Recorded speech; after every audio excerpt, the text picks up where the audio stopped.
बिस्मिल्लाहिर्रहमानिर्रहीम। अस्सलाम वालेकुम नाज़रीन, आप यूट्यूब चैनल देख रहे हैं। मैं इमरान खान। इमरान खान साहब को अब भी जो ऑफ़र है, यानी जो उनके सामने ऑफ़र टेबल पे हमेशा मौजूद रहा, उसमें से इस वक्त भी जो ऑफ़र है और वो कंफर्म कर रहे हैं बहुत सारे सोर्सेज। यानी जितने भी लोग बात करते हैं, चाहे वो हुकूमती कैंपों में है, चाहे वो अपोजिशन में है, पाकिस्तान तहरीक इंसाफ के अंदरूनी ज़राए हैं, वो बार बार कंफर्म करते रहे कि इमरान खान साहब को डील ऑफ़र की गई, या उन्हें बार बार कहा गया कि ठीक है, ये बात आप हमारी मान लें और इतना हम आपके लिए कर देते हैं। इसी को एक डील कहते हैं ना। तो इमरान खान साहब मान नहीं रहे थे और वो अभी भी नहीं मान रहे। इस वक्त जो लेटेस्ट उनके पास दोबारा ऑफर है वो यही है कि आप बनीगाला में चले जाएं, आप अपना इलाज करवाएं, आप खामोशी के साथ वक्त गुजारें, मौजूदा जो सेटअप है उसको आप तस्लीम करें और अगले इंतखाबात का आप इंतज़ार करें। जब इंतखाबात आएंगे तो आप अपनी कंपेन कीजिएगा और फिर आप इलेक्शन लड़िएगा। जबकि इमरान खान साहब का जवाब वही सादा जो मैंने आपको बताया। कुछ अर्सा पहले इमरान खान साहब की जेल में एक बड़ी अहम मुलाकात हुई, एक शख्सियत वहां पे गई और उसको रिपोर्ट भी किया गया। उसके बाद आपने देखा कि रजी ताहिर साहब को गिरफ्तार किया गया और उनसे एक ही सवाल किया गया, बार बार एक ही बात उनसे बार बार पूछी गई कि बताओ तुम्हें यह पता कैसे चला, बताओ तुम्हें यह बताया किसने, क्या जेल के अंदर से किसी ने बताया, बाहर खबर कैसे निकली, ये बताओ। तो वो इमरान खान साहब का तब भी जवाब यही था। जिन सोर्सेज से चीजें बाहर आई हैं वो मिलिट्री एस्टेब्लिशमेंट के अपने सोर्सेज हैं। अब ये जब खबरें निकलती हैं, हर आदमी का अपना एक हल्का अहबाब है, तो चीज निकल आती है कभी ना कभी। फौरन नहीं निकलती तो टाइम लग जाता है, लेकिन अल्टीमेटली चीजें बाहर आ जाती हैं। तो उसमें यह बताया गया कि इमरान खान साहब बजिद हैं उसी बात के ऊपर कि मेरा मैंडेट वापस किया जाए, नहीं तो आप नए इलेक्शन अनाउंस करें। आप पाकिस्तान में एक नए इलेक्शन अनाउंस करें, इसके बगैर पाकिस्तान आगे बढ़ेगा ही नहीं। पाकिस्तान के मसाइल का हल अब एक साफ और शफाफ नए इंतखाबात के अंदर है। और तब से लेकर अब तक इमरान खान साहब लगातार अभी भी कैद तन्हाई में है। उनके ऊपर बहुत सख्ती की गई है। पाकिस्तान तहरीक इंसाफ ने उनकी कैद तन्हाई खत्म करने के लिए एक एहतजाजी तहरीक चलाने का ऐलान किया है और 2 महीने का वक्त दिया। अब इसमें जो अलीमा खान साहबा का लेटेस्ट स्टेटमेंट है वो कहती है इमरान खान के साथ ये वही करना चाहते हैं जो मिस्र में इन्होंने मुर्सी के साथ किया था। यानी जो मुर्सी के साथ मिस्र में हुआ था वही इमरान खान साहब के साथ अडयाला जेल में करना चाहते हैं। हम देखना चाहते हैं कि आप इमरान खान को जहरीली शय या स्लो पॉइजन तो नहीं दे रहे, तो इसलिए हमारी मुलाकात करवाई जाए। लेकिन दबाव डालना पड़ेगा इमरान खान साहब की पार्टी को और उनकी फैमिली को। 2 महीने बड़ा लंबा टाइम होता है। और ये जो सुहेल अफरीदी साहब ने कहा या उनकी पार्टी की तरफ से मौक़िफ़ आया कि ये जो तहरीक हम चलाने जा रहे हैं या एहतजाज करने जा रहे हैं 27 सितंबर को, ये इमरान खान की रिहाई के लिए नहीं बल्कि ये उन तक रसाई के लिए है। मैंने आपसे आज से 6-7 माह पहले कहा था कि ऐसा दिखाई देता है कि इमरान खान साहब की रिहाई की जो तहरीक है वो आहिस्ता आहिस्ता इमरान खान साहब तक रसाई की तहरीक बन जाएगी। और इस बात के ऊपर एहतजाज नहीं होगा कि इमरान खान साहब को जाली मुकदमात में रिहा किया जाए, बल्कि इस बात के ऊपर मुस्तकबिल में एहतजाज होगा कि इमरान खान साहब से चलो मुलाकात ही करवा दें या उनका इलाज ही करवा दें। तो अब मामला वहां पे पहुंच गया। इमरान खान साहब की आंख के बारे में खबर आए 6 महीने से ज्यादा गुजर गए हैं। उनकी 85% एक आंख जाया हो गई है। वो पाकिस्तान का सबसे बड़ा लीडर है और उसकी पार्टी अभी तक इमरान खान साहब से मुलाकात का बंदोबस्त भी नहीं कर पाई। ये आसिम मुनीर की एक बहुत बड़ी कामयाबी है कि उन्होंने इस पार्टी को इकट्ठे नहीं होने दिया और कम से कम इतना दबाव बनाकर रखा कि अवाम और पार्टी के बीच में जो खलीज है वो बरकरार रहे। लेकिन इसके हवाले से मैं एक चीज आपको और बताऊं कि पाकिस्तान तहरीक इंसाफ को ही लोग वोट देंगे जब भी कभी दोबारा इलेक्शन होंगे। आसिम मुनीर साहब जो मर्जी कर लें। उसकी वजह यह है कि लोग मिलिट्री एस्टेब्लिशमेंट से ज्यादा नफरत करना शुरू हो गए हैं। लोग ये समझते हैं पाकिस्तान के मसाइल के लिए वो जिम्मेदार है। पाकिस्तान तहरीक इंसाफ ने यह भी बताया, सुहेल अफरीदी ने, कि अलीमा खानम हमारे साथ होंगी इस तहरीक के अंदर और वो इस एहतजाज को आगे बढ़ाएंगी। तो अब पाकिस्तान तहरीक इंसाफ की तैयारियां तो अपनी जगह पे जो अभी तक दिखाई नहीं दी। इसमें सिर्फ यह हुआ कि सुहेल अफरीदी ने कुछ सहाफियों से मुलाकात की, उनसे बातचीत की है, लेकिन ये तहरीक इंसाफ की तैयारियां इसके अलावा तो दिखाई नहीं दे रही। उन्होंने ग्राउंड पे कोई काम शुरू किया हो वो तो दिखाई नहीं दे रहा। देखिए, अगर ग्राउंड पे काम करना था तो सुहेल अफरीदी कोई 9-10 माह से वजीर आला खैबर पख्तूनख्वा है।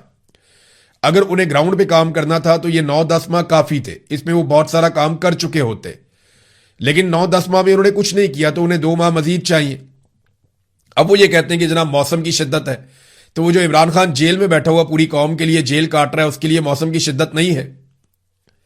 यानी ये जो कुछ भी जो सिक्योरिटी फोर्सेस के लोग खड़े होंगे सड़कों पे आकर, उनके लिए मौसम की शिद्दत नहीं होगी। मौसम की शिद्दत यानी इस मौसम के अंदर लोड शेडिंग बदतरीन हो रही है। बैड गवर्नेंस की वजह से लोगों की बैंड बजी हुई है। तो वो मौसम की शिद्दत नहीं है। तो मौसम का भी एक बहाना ही है। अभी तक तैयारी तो कोई दिखाई दे नहीं रही। जब ग्राउंड पे तैयारी नजर आएगी तो हम आपके साथ शेयर करेंगे, जनाब ये तैयारी हो रही है। बहरहाल आप फर्ज करें एक बात कि अगर 20 सितंबर के बाद और 27 सितंबर से पहले किसी दिन इमरान खान साहब की उनके बच्चों से बात करवा दी जाती है, फैमिली में से किसी एक आधे मेंबर से मुलाकात करवा दी जाती है और एक आधे डॉक्टर को इमरान खान साहब के बुलवा कर सरकारी अमले की मौजूदगी में चेकअप करवा दिया जाता है, तो क्या एहतजाज की ये कॉल वापस हो जाएगी? देखिए, मुतालबा तो यही है ना कि इमरान खान साहब तक रसाई दी जाए, इतना ही मुतालबा है। तो अगर वो रसाई दे देते हैं, एक आधी बहन की मुलाकात करवा देते हैं, एक आधा डॉक्टर चला जाता है, उसकी मौजूदगी में चेकअप हो जाता है, तो क्या मुतालबात मान लिए गए? फिर आप 27 सितंबर का एहतजाज मुलतवी कर देंगे। देखिए, बड़ा छोटा मकसद इन्होंने रखा है कि जी इमरान खान साहब से एक मुलाकात करनी है, इसलिए हम एक लॉन्ग मार्च करने जा रहे हैं। एक बहुत कौमी इशूज के ऊपर लॉन्ग मार्च होता है भाई। वो कौम का सबसे बड़ा लीडर है, उसको बाहर निकालना तो कौमी इशू हो सकता है। उससे मुलाकात करना यानी आप क्या मांग क्या रहे हैं? आप क्या हम सिर्फ मुलाकात करना चाहते हैं इमरान खान साहब से? तो मुलाकात अगर आप करना चाहते हैं तो उसके 100 और तरीके हैं। इतना बड़ा लॉन्ग मार्च करने की आपको क्या जरूरत है? वो तरीके इन्होंने कभी अडॉप्ट ही नहीं किए। ये खैबर पख्तूनख्वा में इनके पास हुकूमत है, इन्हें पता भी है कि किस तरीके से बाजू मरोड़ा जा सकता है, लेकिन अभी तक इन्होंने बाजू मरोड़ा ही नहीं है, इन्होंने कोशिश ही नहीं की। बहरहाल 27 सितंबर अभी बहुत दूर है। हुकूमत तैयारियां भी करेगी, हुकूमत सेकंड और थर्ड ऑप्शन भी सोचेगी। जबकि पाकिस्तान तहरीक इंसाफ क्या करती है? अभी तक तो उन्होंने सिर्फ सहाफियों से मुलाकातें की हैं। इमरान खान साहब की फैमिली खुद हैरान है, जितने आम लोग हैं पाकिस्तान तहरीक इंसाफ के वो सारे हैरान हैं कि ये तारीख इतनी लंबी क्यों दे दी। अब बजाय इसका जवाब देते हैं उन्होंने उठा के शहबाज गिल के ऊपर चढ़ाई कर दी खैबर पख्तूनख्वा की हुकूमत ने कि जी वो बहुत बुरा आदमी है, वो बहुत बड़ा गद्दार है। भाई ये गद्दारी तुम्हें अभी याद आनी थी, पहले तुम्हें याद नहीं आई? ये अगर ये चीजें हैं, ये तो पहले इल्जाम जो शहबाज गिल के मुखालिफिन हैं या दूसरी पॉलिटिकल पार्टीज के लोग हैं वो इस किस्म की बातें करते थे। अब आपने भी ये बातें की हैं और कोई लोग अंदर से भी ये बात करते थे। यही बातें शेर अफजल मरवत ने भी की थी और यही बातें अब शफी जान ने भी की है। और ये मौका नहीं था लड़ाई डालने का, लेकिन लड़ाई डाली गई, हमने देखा लड़ाई होते हुए। तो नाज़रीन, ये जैसे जैसे तहरीक का टाइम करीब आएगा, अब मेरी उम्मीद तो यह है कि लोग इकट्ठे होते जाएंगे। सोशल मीडिया या डिजिटल मीडिया या इसके अलावा जो जितने भी जमहूरियत पसंद लोग हैं ये इकट्ठे होंगे।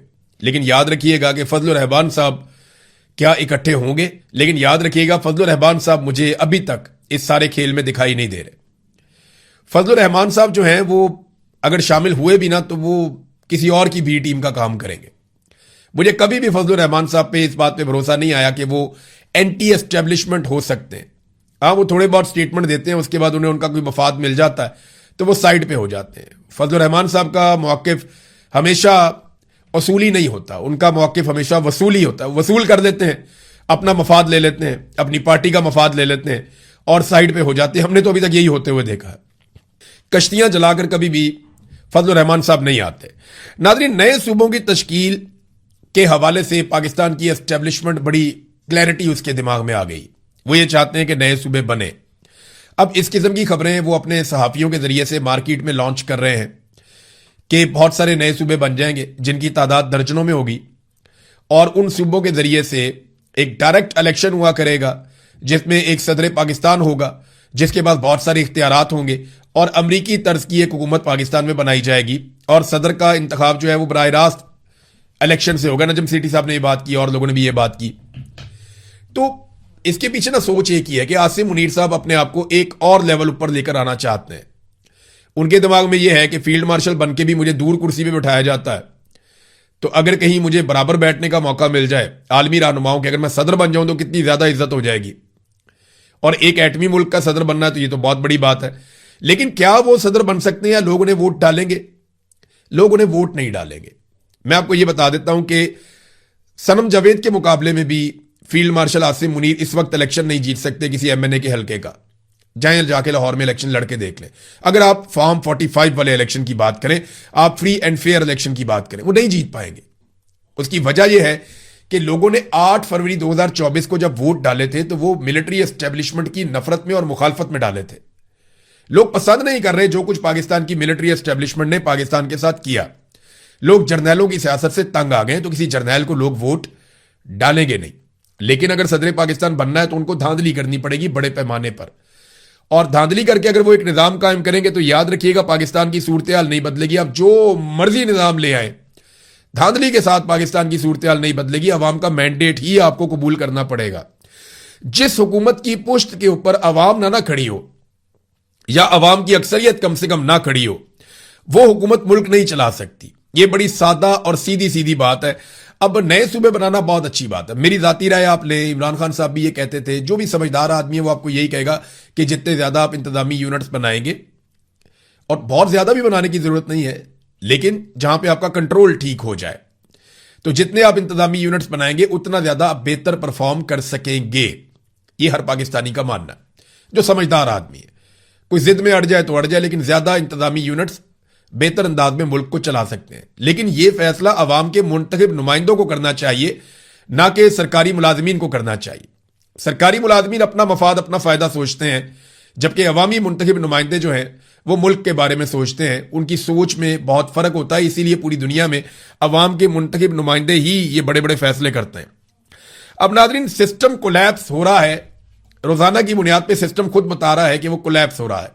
पाकिस्तान का जो सबसे बड़ा सूबा है वो पंजाब है। पंजाब की हालत यह है कि डॉल्फिन फोर्स जो एक बनाई गई थी पेट्रोलिंग के लिए, जबरदस्त फोर्स थी वो फोर्स, और ये बनाई भी इन्होंने खुद थी, डॉल्फिन फोर्स भी खत्म करने का फैसला कर लिया गया है। आईजी पंजाब ने डॉल्फिन एहलकारों को थानों में तैनात करने की तजवीज दी है। हतमी फैसला मरियम नवाज करेगी। वजह क्या है जनाब, तुर्की से मुतासिर होकर उन्होंने 2016 में डॉल्फिन फोर्स बनाई थी। उन दिनों में तुर्की के साथ शहबाज शरीफ के बड़े ताल्लुकात थे। शहबाज शरीफ और इसके बच्चे जो हैं वो रोजाना की बुनियाद पर तुर्की के दौरे करते थे, वहां से लोगों को लेकर आते थे। यहां पे चौकों के नाम जो है वो उनके लोगों के नामों के ऊपर रख दिए गए लाहौर के अंदर, और फिर उनसे मुतासिर होकर एक डॉल्फिन फोर्स बना दी गई। वहां का मौसम और तरह का है, वो इस तरह की यूनिफॉर्म पहन सकते हैं। यहां पकड़ के डॉल्फिन फोर्स बना के उनको अजीब सा यूनिफॉर्म पहना दिया और उनको हैवी बाइक्स दे दिए, बड़े बड़े मोटरसाइकिल दे दिए। तो जो कीमती मोटरसाइकिल थे 600 के करीब, उनमें से 400 मोटरसाइकिल एक कबाड़ बन के पड़ी हुई हैं। अब उनका बेड़ा गर्क हो गया, दोबारा कभी किसी ने मुड़ के देखा ही नहीं। पेट्रोल जो है वो उसके 5 करोड़ रुपए के वाजबात अभी भी देने हैं, तो ये इनके पास तो पेट्रोल देने के पैसे नहीं है। इससे पहले मैंने आपको बताया कि इन्होंने अभी मेट्रो बस जो है उसकी बंदिश की धमकी आ गई है कि अगर आपने हमें पेट्रोल के पैसे ना दिए तो ये मेट्रो बस भी बंद हो जाएगी। ये इनके हालात हैं और लड़ रहे हैं ये इक़्तिदार के लिए, ताकत के लिए। पाकिस्तान पीपल्स पार्टी की जानिब से जो सेक्रेटरी जनरल पीपल्स पार्टी है नैयर बुखारी साहब, उन्होंने बताया जनाब कि पीपल्स पार्टी से जजेस के नाम लिए गए थे और हमारे बैरिस्टर कमर सब्जवारी का नाम टॉप के ऊपर था, लेकिन हमारे जजों को तैनात नहीं किया गया, उनके नाम की समरी नहीं भेजी गई। तो जनाब आसिफ अली जरदारी साहब अब उसके ऊपर दस्तखत नहीं कर रहे और जजों की तैनाती नहीं हो रही।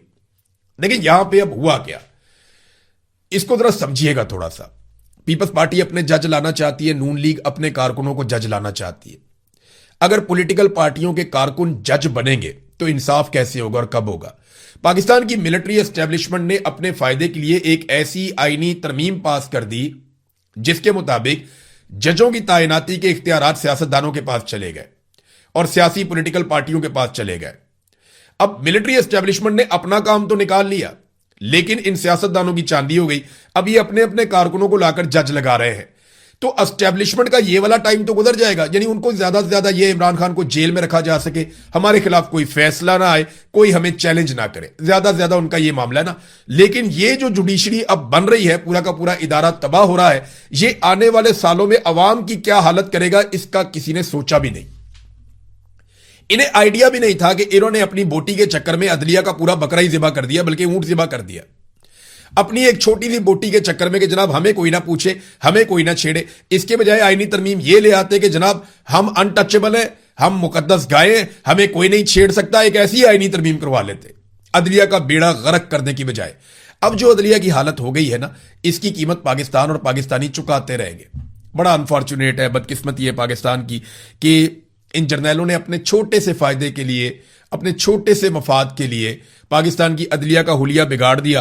और आज पॉलिटिकल पार्टीज लड़ रही हैं किस बात पे कि मेरा जज आएगा, वो कहता नहीं मेरा जज आएगा, वो कहता जी मेरे जज का नाम क्यों नहीं दिया, वो कहते जी मेरे जज को लगाओ, मैं अपना जज लेके आऊंगा। अपने अपने कारकुनों को जज बनाकर लेकर आ रहे हैं। नादरीन, एक और ये वीडियो काफी वायरल है। इसमें कामरान शाहिद साहब है, एक जर्नलिस्ट हैं लाहौर से, और मैंने और उन्होंने एक ही चैनल में काम भी किया है। कामरान शाहिद साहब एक वीडियो में दिखा रहे हैं कि यहां पे बहुत सारी हरियाली हो गई है चोलिस्तान में, बड़ा शानदार काम हो गया चोलिस्तान में। और यहाँ पे हर तरफ घास लगी हुई है और यहाँ सब्जा लगा हुआ है। और ये उन्होंने जो यूनिफॉर्म या कपड़े उन्होंने जो पहने हुए थे वो ऐसा लग रहा था सर्दियों के हैं। मे बी ये रिकॉर्डिंग पहले हुई हो और अब उसको चलाया गया हो सकता है। क्योंकि वो मेरी इत्तला के मुताबिक छुट्टी पर थे तो उनका पुराना प्रोग्राम निकाल कर चलाया गया जो उन्होंने पहले रिकॉर्ड किया हुआ था। तो ये जो घास लगी हुई है ना, इसको अल्फा अल्फा कहते हैं नादरीन। वो इसको पाकिस्तान की तरक्की बता रहे हैं कि SIFC जब बनी तो FIFC ने बनने के बाद ये जनाब यहां पे हरियाली का एक प्रोग्राम लेकर आए और ये ग्रीन इनिशिएटिव था एक बड़ा जबरदस्त किस्म का। इससे चोलिस्तान ग्रीन हो गया। असल शक्ल मैं आपको दिखाता हूं, असल मसला मैं आपको बताता हूं क्या है। जरा ये आप एक चार्ट देखिए। ये ज्यादातर जो घास लगी हुई है ना, इसको अल्फा अल्फा कहते हैं। और ये दो चार्ट्स हैं जो मैं आपके साथ शेयर कर रहा हूं। ये पहले वाले चार्ट में जो नीले रंग के अंदर ये जो बॉक्स बना हुआ है पाई चार्ट में, ये अल्फा अल्फा है। ये पानी पीता है इतना, यानी कोई भी फसल इतना पानी नहीं पीती जितना पानी अल्फा अल्फा पीता है। ये एक आपने देख लिया, सबसे ज्यादा पानी पी रहा है अल्फा अल्फा, ये फसल पी रही है, बाकी कोई फसल इतना पानी नहीं पी रही। ये दूसरा चार्ट आप देखिए, इसमें टुकड़ों की शक्ल में है। तो यहां पे भी जो सबसे बड़ा टुकड़ा है पानी के इस्तेमाल के हवाले से, ये अल्फा अल्फा है। ये सबसे ज्यादा पानी पीने वाली फसल है दुनिया के अंदर। ये जाति कहां चाहिए किसको? अरब ममालिक को अल्फा अल्फा की जरूरत है अपने मवेशियों के लिए और अपने घोड़ों के लिए, इन्हें अपने जानवरों के लिए, क्योंकि अरबों को बहुत शौक है घोड़े पालने का, उन्हें बहुत शौक है मवेशी पालने का। तो वो ये अल्फा अल्फा लगाते हैं, उन्हें इसकी जरूरत है। वो पहले अपने मुल्क में लगाते थे, फिर उन्हें पता चला कि ये ज़ेरे ज़मीन पानी को बड़ी तेजी से तबाह कर रही है और लाखों करोड़ों सालों में जो पानी जमा हुआ उनकी ज़मीन के नीचे बारिशों के ज़रिए से, वो पानी अल्फा अल्फा बहुत तेजी से पी रही है। तो उन्होंने अपना ये प्रोग्राम कैंसिल कर दिया। पहले सऊदी अरब में, UAE में कई जगहों पे ये प्रोजेक्ट चल रहे थे, लेकिन फिर उन्होंने कैंसिल कर दिए और इस फसल को लगाना बंद कर दिया। अमेरिका ने भी अपने कई इलाकों में, कई रियासतों में इस फसल को लगाने पे पाबंदी लगाई है, इसकी हौसला शिकनी की कि इसको नहीं लगाया जाएगा क्योंकि ये ज़ेरे ज़मीन पानी को तबाह बर्बाद कर देती है। कई मुल्कों में ये लग सकती है जहां पे पानी बहुत ही वाफर है, बारिशें बहुत ज्यादा होती हैं, वहां पे आप ये लगा सकते हैं। लेकिन पाकिस्तान में पहले ही ज़ेरे ज़मीन पानी की किल्लत है। अरब ममालिक को ऐसे गरीब ममालिक की तलाश थी जो उनके लिए अल्फा अल्फा लगाएं, जो उनके लिए ये अजनास पैदा करें जिससे उनके घोड़े, उनके मवेशी, उनके जानवर बड़े अच्छे तरीके से पले और मोटे ताजे हो जाएं और वो उनको इंजॉय करें। तो कोई और मुल्क ये आसरा उनको दे नहीं रहा था, तो पाकिस्तान ने अपने पानी की कुर्बानी दी और उन्हें इस बात की इजाजत दी कि वो हमारे साथ जॉइंट वेंचर में यहां पे ये वाली फसल लगाएं। अब होता क्या है, ये फसल जब लगाई जाती है तो ये जमीन का पानी चूस लेती है और आप इसको जितना भी पानी दें वो इसके लिए कम होता है और ये सारा साल चलती रहती है। इसकी बार बार कटाई होती है और इसकी कटाई करके इसको स्पेशल मशीनों के साथ बंडलों के अंदर तय करके बना के ये बहरी जहाजों के अंदर लगातार अरब ममालिक में भेजी जा रही है और अब उन्हें इसको लगाने की जरूरत नहीं है। तो हम ना पाकिस्तान को तबाह कर रहे हैं, पाकिस्तान के पानी को तबाह कर रहे हैं सिर्फ इसलिए कि हमने अरबों को खुश रखना है या इस वक्त हमने पैसे कमा लेने हैं क्योंकि इसके पैसे अच्छे मिल जाते हैं अल्फा अल्फा के। और भी कई लोग प्राइवेटली ये अल्फा अल्फा उगा के, इसको बना के, इसके बंडल बना के अरब ममालिक में रवाना कर रहे थे। लेकिन अब सबसे बड़े पैमाने पर यह काम SIFC यानी पाकिस्तान की फौज के जेर इंतजाम ये वाला काम हो रहा है।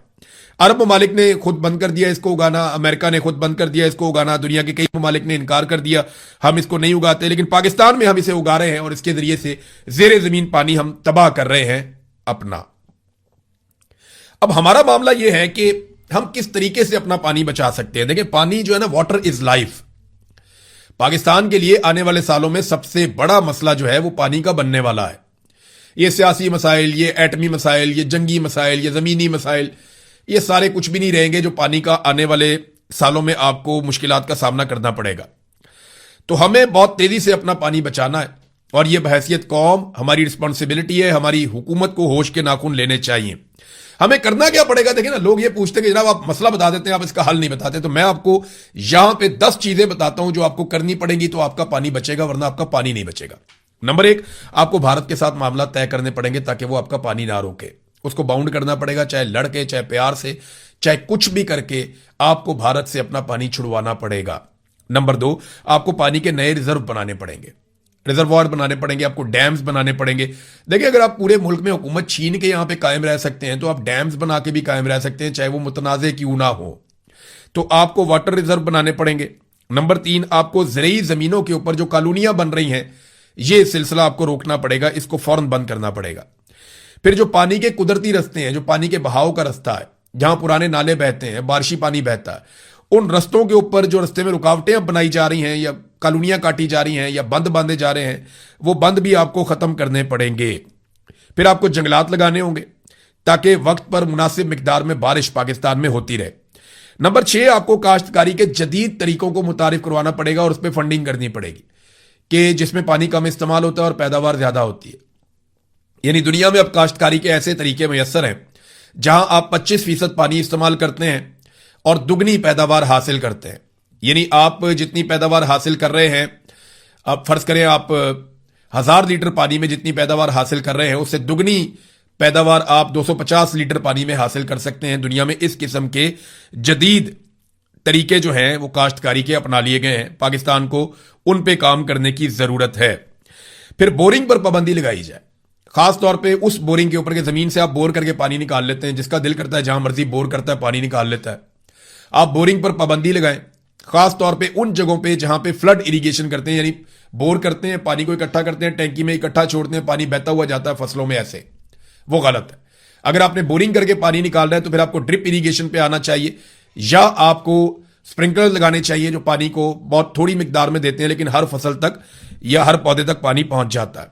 फिर जो खाले हैं उनको पक्का करना चाहिए। जो आपको अगला काम करना होगा, आपको सारे खाले पक्के करने चाहिए पाकिस्तान में ताकि पानी का ज़िया कम से कम हो। परवेज मुशर्रफ के दौर में यह हुआ था, यह आपको करना होगा।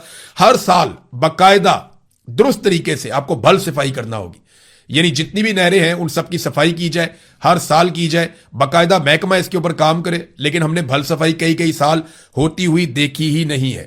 फिर अल्फा अल्फा जैसी ज़रूरी अजनास हैं, उनकी हौसला शिकनी भी पाकिस्तान में करनी होगी। ये चीज़ें आप करेंगे ना तो फिर पाकिस्तान में पानी बचेगा और हमारी मुस्तकबिल में आने वाली नस्लें वो इस पानी से मुस्तफीद हो सकेंगी, वरना वो हमें बहुत बुरा भला कहेंगे कि हमारे बुजुर्गों ने पानी की तबाही फेर दी थी।